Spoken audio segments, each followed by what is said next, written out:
the eye sockets deep and sulky, and in their recesses tunnels back to where the brain once sat, sending and receiving messages, taking on and defeating the world day after day, and storing its victories away. The mottled crown, pitted and smoothed, a stone rolled by a million tides. It wasn't an archaeological site, it was a croft with a tomb, and the house was not a museum. In a museum, the curator wouldn't be an old woman in a cardigan inviting us to feel, to touch the past. Rain battered the window behind her. "Take it," she said. "She'll not bite. Hasn't bitten anything for 5,000 years. Bonny, isn't she?" And she was.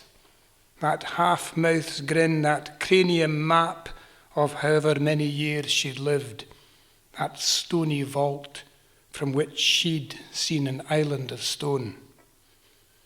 I held the skull and felt someone's breath on my neck, but there was only you and me and the old woman. "Follow the path along the fence," she said. "When you get to the entrance, you will see a flat board on wheels, like a big skateboard, and you will lie down on that and push yourself in. Then send the board back out for the other one. Lie flat, and you will not bang your head." "You're not coming too?" you asked. "Och no, I don't go out these days.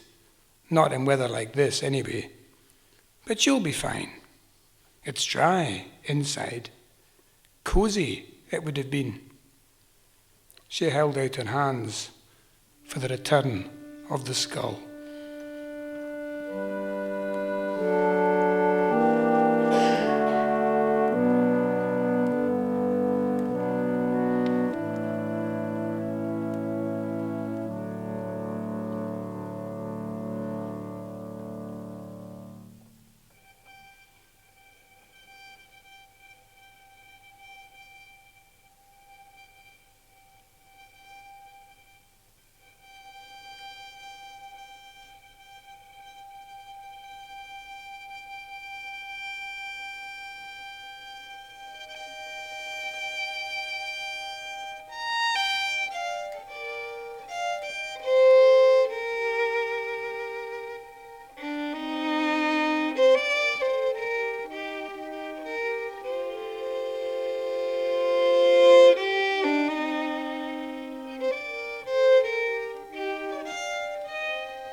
There was once a man so old that most of his family and all of his friends had left the world long before him. He had been in the war, and when he spoke of that time, it seemed to anyone watching that he was not only mentally but physically reliving his experiences. Even when, overcome by the power of imagination, he lapsed into silence, his legs and arms would jerk and twitch, his whole body move as he refought battles.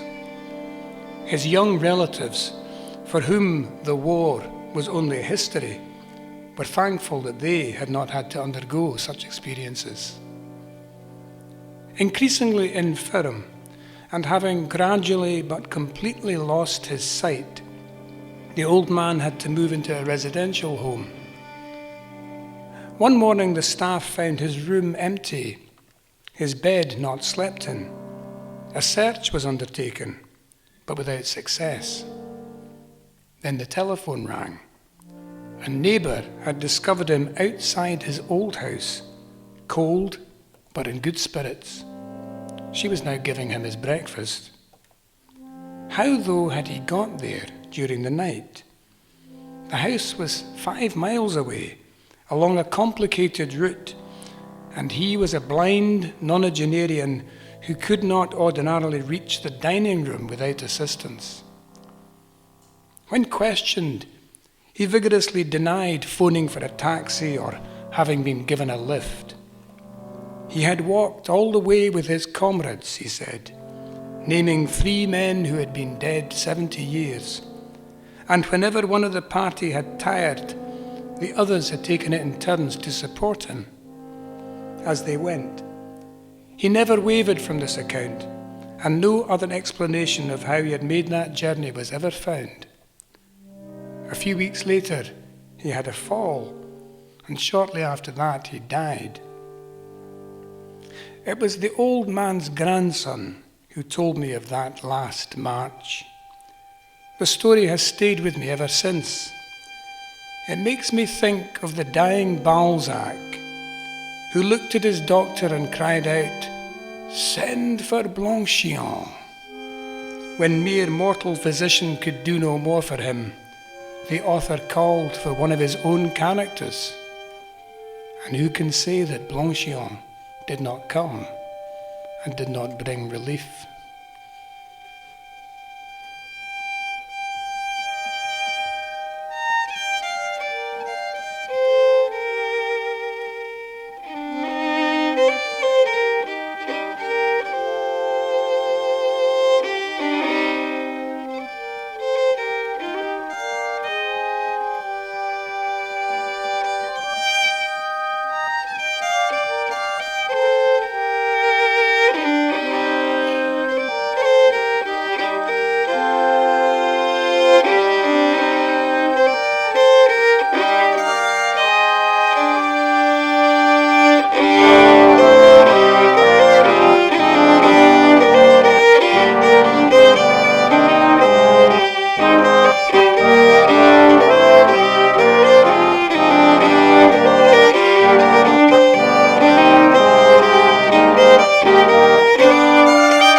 I used not to be able to read on buses. It made me feel sick. But recently I find I've got over that. Maybe it's a benefit of maturity. Maybe it's the bus pass. I'm glad anyway there is so much still to read and not much time left. Or maybe there is, but how would you know? I was deep in a collection of stories by a writer new to me, recommended by someone whose opinion I respect. The stories were powerful. They told of a section of society about which I knew nothing. Yet I found the characters completely convincing. I was hardly aware of the man in the seat next to me until I heard him say, "Excuse me," twice, and realized he was addressing me. "Oh, I'm sorry," I said, looking up. "Are you enjoying that book?" he asked. "Yes, I am," I said, slightly annoyed. "I'm glad," he said, smiling. "I wrote it." I looked at him more closely. His claim seemed unlikely, judging by his dishevelled clothing, malodorous smell, and bloodshot eyes. But as soon as I thought this, I realized how flawed my reasoning was. He was indeed not unlike some of the very characters I had been reading about. Well, I said, if you did, I congratulate you, it's excellent. You don't believe me. Well, you must admit, I said, this is not something that happens every day. He smiled again. On the contrary, I meet characters from my stories every day of my life. It's not quite the same thing. It is if you are me, he said. Of course, the people I meet don't usually know it, especially if they have yet to appear in one of my stories. Well, this is my stop. I hope you continue to enjoy the book. Goodbye. I watched him make his way to the front of the bus and get off. It was only then that I remembered that on the inside back cover of the book was a photograph of the author. The picture was grainy and distant and showed a much younger, neater man than the one who had been sitting beside me. But that, I understood, did not prove a thing.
Thank you. Thank you, and welcome to the stage, James Robertson. Thank you.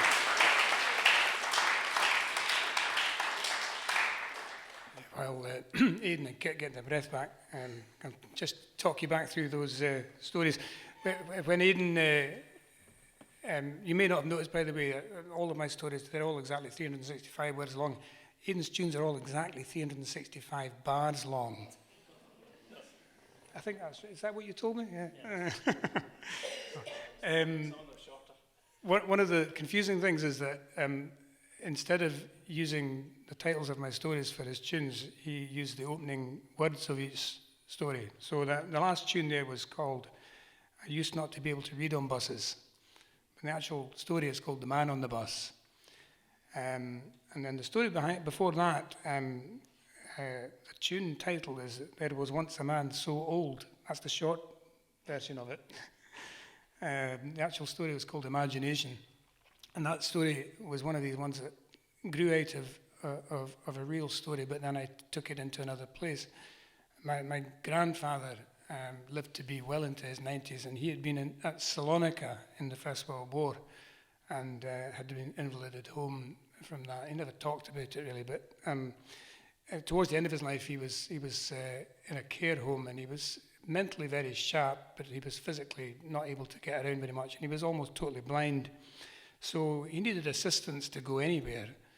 And one night, in the middle of the night, about 2 o'clock in the morning, one of the staff found him unaided, walking down a corridor without any support or sticks or anything, carefully avoiding certain patches on the carpet.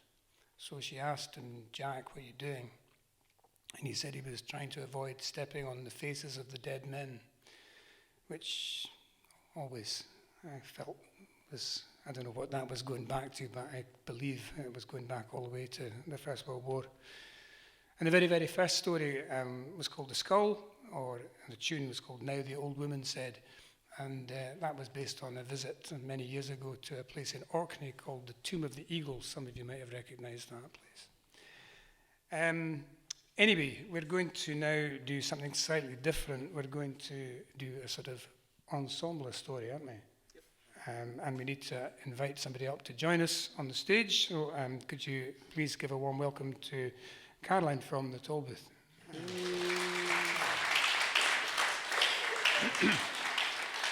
This is a story called "Red Sauce," and it involves various voices. And I kind of wrote it as a well, I thought it was going to be a kind of light soap opera, but it turns a bit tragic towards the end. Red Sauce. The phone rang just as she'd got the children to the table. "Stay there," she said. "I'll be with you in 1 second. "No, you won't," Chelsea said. It was a recorded message about missold insurance. She hung up and went back to the kitchen. She counted out the fish fingers, 4 each, the less brown ones for Sam. "Who was that?" Chelsea said. "Wrong number." She couldn't be bothered explaining. What's the wrong number? Sam asked. It's when someone phones someone, but they make a mistake and get someone they didn't mean to. "That was a lie." Chelsea said. What was? She put peas on Chelsea's plate and baked beans on Sam's, because if you put peas on his, he wouldn't eat anything else they'd touched, which would be everything. "You couldn't have been. You hadn't even gone by then. What are you talking about, Chelsea? You said you'd be with us in 1 second, but you're already with us, and you couldn't get away and come back that fast, so it was a lie." It wasn't a lie. It was an expression. It meant I'd be back very quickly. Yeah, but you didn't know that. You didn't know it was the wrong number. Might have been Harry. It wasn't Harry. Yeah, but it might have been, and then you'd have been away for hours. She slid oven chips from the baking tray onto the plates. No, I wouldn't. You would, and our tea would have gone on fire. "Can I get red sauce?" Sam said. You've got baked bean sauce. She told him. "That's not red, it's orange." Chelsea said. It's tomato. It's the same thing. "That's another lie." Chelsea said. She slammed the tray on the hob. In the tiny room, it sounded very loud. That's enough, Chelsea. I don't lie to you. I never lie to you. Don't you dare say I do. "Sorry." I should think so. Eat your tea. The phone rang again. She made herself not go for it. The children didn't eat, waiting for her to move. Eventually it stopped. Was that a wrong number too? Sam said. No. She said. She started to cry.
At the interval, as the applause dies away and people begin to make for the exits, the woman in blue turns and smiles nicely at the young man behind her. He and the girl beside him are the last to stop clapping. Did you enjoy that then? Oh yes, it was very good. Wonderful. His hair is black and unruly, his jaw unshaven. He has some kind of foreign accent. She already knows this because before the concert started, he leaned forward and asked if he could see her program. She felt exploited, but as she and her husband had only glanced at it, she felt she couldn't refuse. He took it eagerly. Thank you, thank you. After a few minutes, he returned it. Thank you, he said again. You liked the pianist? The woman says. The pianist, along with the conductor and orchestra, took 3 bows. He's genius. the young man tells her. This is why I must hear him. It is hard to come to this concert, but I must. You've come a long way, you mean? No, I mean expensive. He laughs. I am student. I do not eat for 2 days, but it's worth it. Obviously, he must be exaggerating. It fits with his borrowing her program. The woman in blue's husband says, shall we get a drink? In a minute. To the student she says, it's a shame that the andante was spoiled. Spoiled? He looks astonished. By the sniffing. She nods at the girl. Your friend sniffed all the way through it. The girl says, I did not sniff. It was very distracting. No, the student says, she did not sniff. She only cry a little when the movement finish. She cannot help it. It was so beautiful, the girl says. You should learn more self-control, the woman in blue says. She's still smiling nicely. When you come to a concert like this, to a place like this, you should be more considerate of others. It was the music, the girl says. She looks as astonished as the boy. The woman in blue stands. Yes, gin and tonic, please, she says to her husband. Shall we go?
How are your legs, Kit? It's been a lot of pedaling thus far. You pulled a muscle after the second gig, but you okay there? Good. We're going to do now Thanks for something I'm checking going in. to ask Aidan and Kit to help me out with the next couple of stories. It could have been worse. I could have tried to help them out by bringing my guitar along. I didn't do that. Next tour. This is most of the stories. I'm made a point of trying to make them self-contained. So the whole story is contained in the 365 words. But there are a few times in the course of the year when I thought I was onto something. So there's several stories that are linked together. And these two are linked. I went into the post office in our village one day and found this absolutely amazing leaflet about what you could and couldn't send through the post. And actually there's about 2 novels worth of material in this, but I just kept it to 2 short stories. So we're going to do these 2 stories just now, and in between, Kit and Aidan are going to play one of the tunes connected to these. So the first story is called, after the pamphlet, the leaflet is called, Are You Posting Safely? You'll need to sign a declaration. The woman behind the post office counter said. Declaring what? Asked the man who'd handed over the parcel. That you're not sending anything dangerous. What constitutes dangerous? There's a letter in there containing some pretty inflammatory language. Anything that's in this. She said, pushing a leaflet under the glass. He looked at the various images depicting firearms, aerosols, dustbins, rodents and human remains. He pointed at one. Is that a horseshoe? I think it's a magnet. So I could send a horseshoe. A horseshoe could be dangerous in the wrong hands. He opened the leaflet. Oh, there's even more inside. It's supposed to be comprehensive. It's certainly that. He continued reading and a queue began to form. What's in the parcel? The woman asked. He looked up. Well, that's between me and the recipient. If you could tell me what's in it, I could tell you if it's a prohibited item. I'm checking that now. That's why you gave me this, isn't it? He read some more. Has anyone ever actually admitted to you that there was a rocket or a consignment of heroin in their parcel? That's not the point. That's exactly the point. Normal, law-abiding people are being asked to declare that they are not idiots or criminals.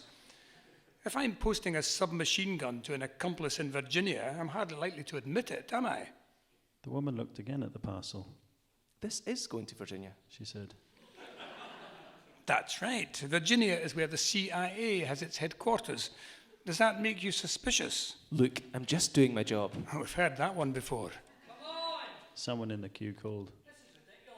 I concurred with the voice from the stalls. The man said. However, so as not to delay the transactions of my fellow citizens, I will step aside in order to read this document more closely. I would be grateful for the return of my parcel. You don't want to send it? Oh, yes, I do. I'll be back. The woman passed the parcel through the hatch. I think you're making rather a meal of this, she said. You started it. The man said.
It's me again. The man with the parcel said.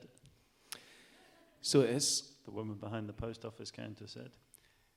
Interestingly, according to the leaflet you gave me, I may not send ammunition in my parcel, except airgun pellets. Yet I am prohibited from sending an airgun. Where is the logic in that? I don't make the rules. She said. Clearly not, for you are not an imbecile. Have you seen this bit? This symbol of acid being poured onto someone's hand represents corrosive products, which the leaflet says are classified as dangerous. But a product marked by this symbol along with the words danger causes serious eye damage is apparently not classified as dangerous. So, burns your hand, prohibited. Blinds you, safe to send, according to this leaflet. Do you want to send the parcel or not? I do. Well, please sign the declaration at the bottom of this label. Another document. He exclaimed gleefully. This one goes on the parcel. And proves what? Since you haven't inspected the contents, you have no idea whether my parcel is safe. You are taking it on trust. Do you trust me? It doesn't matter whether I trust you or not. You just have to sign the declaration or I can't accept the parcel. My point being, if I am intent on sending something dangerous, I'm going to sign anyway, am I not? Would you like to see some ID? No, that's not necessary. Then I shall sign as John Smith. Is that all right? Is that your name? Why do you ask? It sounds like you just made it up. But it's one of the commonest names in the world. You see, you don't trust me. A voice said loudly from behind the rack of greeting cards. The man bent over the label presented to him. Robust advice from the gallery. He said conspiratorially. Thank you, The woman said. Mr. Smith. That will be £3.86. He smiled at her. Is that all? It's not bad, is it? She sounded relieved. So little to send utter devastation across the Atlantic. It's terrific. Thank you for your excellent service. Good morning.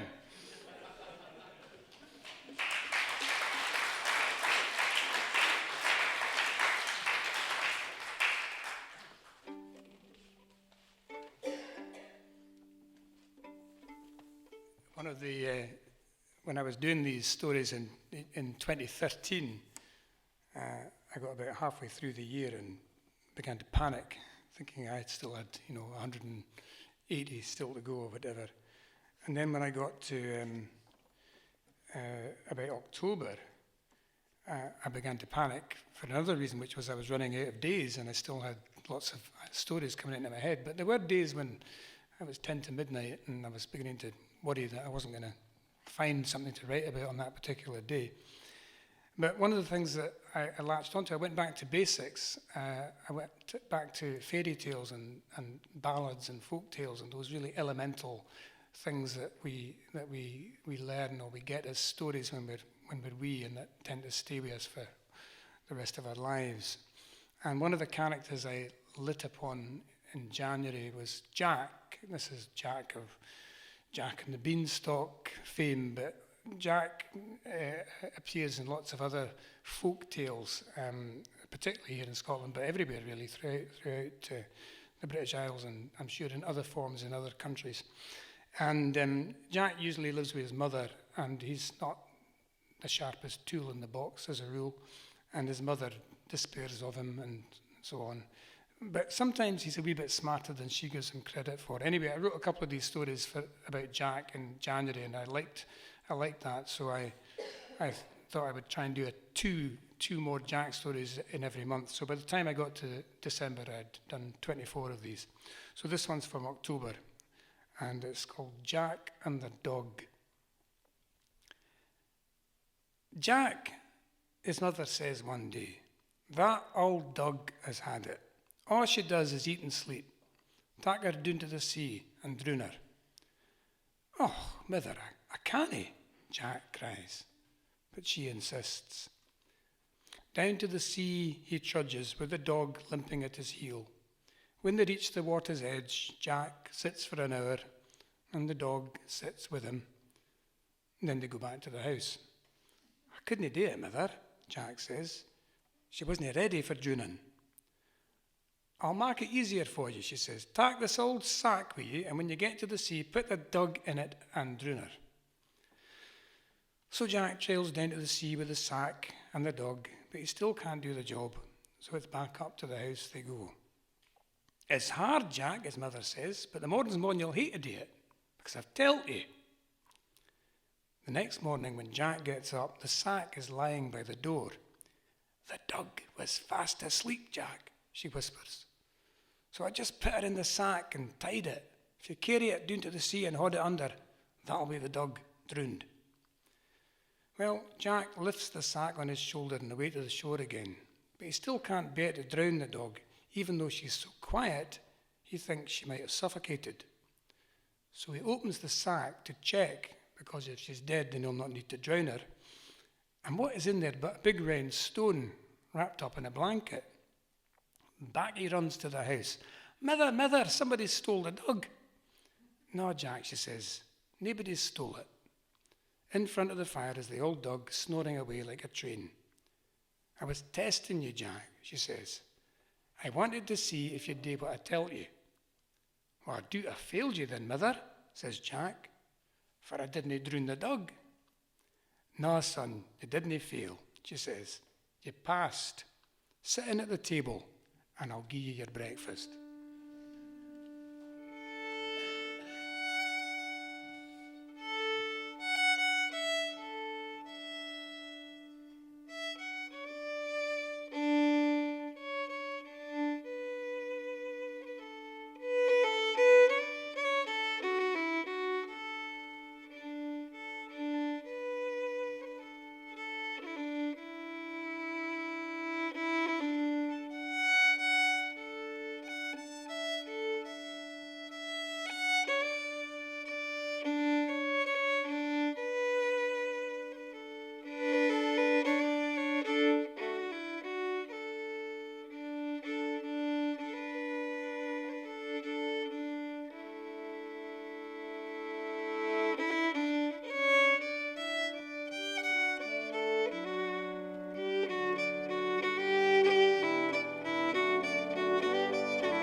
First to go was the television. That wasn't hard. It was mostly rubbish that came out of it anyway. And the news was better on the radio. No, not better, weightier. Yes, that was part of what she craved, substance. Next, the computer. The daily wade through emails, the fatuous chatter of so-called friends on social networks. Gone.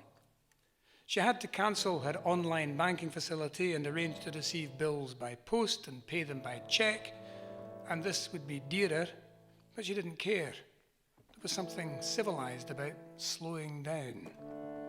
She found her old typewriter in a cupboard, but the ribbon was dry and the keys stiff. So she took it to the charity shop and rediscovered the pleasure of writing with a fountain pen. Her first correspondence was with the TV licensing authority, who assumed she was either mistaken or lying. The mobile phone went. One last text went out to everybody. As of now, I am no longer available on this number. And once she'd chopped the SIM card up with the herb cutter and recycled the dead phone, she wasn't. For 6 days, she lived in blissful tranquility, sleeping, gardening, making soup and reading Anthony Trollope. On the 7th day, her daughter arrived, puce with rage. "So you're not dead or lying helpless on the floor," she said. "It would seem not." "And how would I have known? All my messages have bounced back and your answer machine's not working." "Oh, it was when I took it to the charity shop." "What's going on, Mum?" "I want to go back," she said. "I hate this world of gadgets. I hate that word, connectivity. I don't want that. I want human contact. And look, here you are. You've come to see me for the first time in months. I'll make some coffee." "Oh, this is pure hypocrisy," her daughter said. "I bet I know how you spend your days now, with your nose stuck in a book and your mind so far removed from reality that you don't hear the phone ringing. What kind of human contact is that?" "You have a point," she said. "Come in and let's talk about it."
Before we go any further, can we have another massive round of applause for Kit Downs?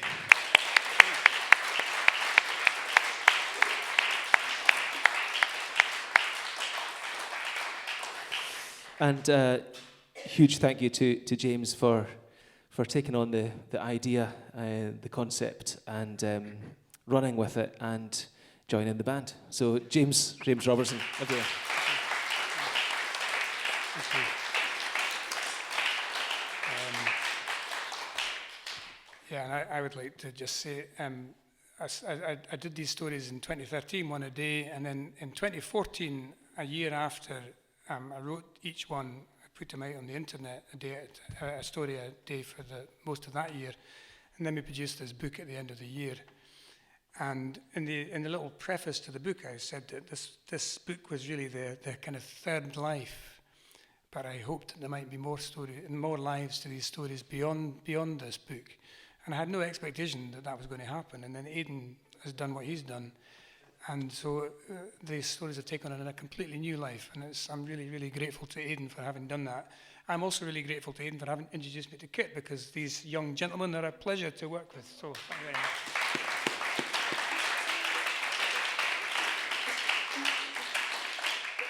So we're going to wind up now with a story called The Painter. And this is really a story based on the life and the work of somebody that I think is probably certainly one of the greatest painters to have worked in and worked out of Scotland in the 20th century, Joan Eardley. Who came to Glasgow and did those amazing pictures of the wains, and I was going to say the Gorbals, but I think they were actually up at Townhead. And then she did those amazing pictures, and then she moved to a completely different place up on the north-east coast to the fishing village of Catterline, and settled there, and developed a completely different style of painting, these huge seascapes and landscapes that I think are just absolutely stunning and very, very beautiful. And she was a fascinating person. She lived far too short a life. She died of cancer when she was really quite young. And there was a wee exhibition in 2013 in a gallery in Dundas Street in Edinburgh of some of her sort of sketches and smaller works, and they had quite a lot of letters and diaries on display. And I began to read some of the things that she was writing down, and that's really where this story came from. So this is about Joan Eardley, and thank you very much for listening. Every morning she steps out of the back door and makes her way to the spot a few yards beyond the cottage at the edge of the field. She likes the fact that she can get there without being seen. The route gives her that seclusion, that invisibility. No one knows she is there, so if someone knocks at the front door of the cottage and gets no answer, he or she will assume she is away. This means she can paint all day undisturbed. Sometimes she catches herself in the middle of her work. What is it she is trying to grasp? A feeling? Yes, the feeling of the light, the sea, the earth, elemental things. She doesn't need to go anywhere else for this. She doesn't need grand subjects. In fact, grand subjects would be a distraction. They would get in the way of what she is looking at, reaching for. Here, this unremarkable place by the sea is enough. Nor, in truth, is it unremarkable. One painting leads straight on to another. All day she is there. She leaves her paints and brushes and easel out overnight, a studio in the open air. While she works, the wind blows things against the canvas, insects and bits of grass. They stick to the paint, and she removes them or she leaves them, but either way they become part of what she is doing. The tough, huddled wee tree buds, puts on leaves, loses them. She digs and scrapes at the paint with the palette knife, the brush end. Last year the field was barley, this year oats. She presses seeds into the paint. Wildflowers bloom and fade. Grasses lengthen. Everything is the same, but every day different. It seems silly to shift about, so she stays put. There is an urgency about that, staying in one place, capturing it over and over. Thoughts flock in like gulls, or one hovers like a solitary gull. She isn't well. She is in pain. She wants to write a letter to the woman she loves, but more urgent is the need to paint. What is it so close within our grasp, so impossible to hold? It is life.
Thanks to Dave on sound and Rab on lights. Thanks to Carlin and everyone here at the toll booth.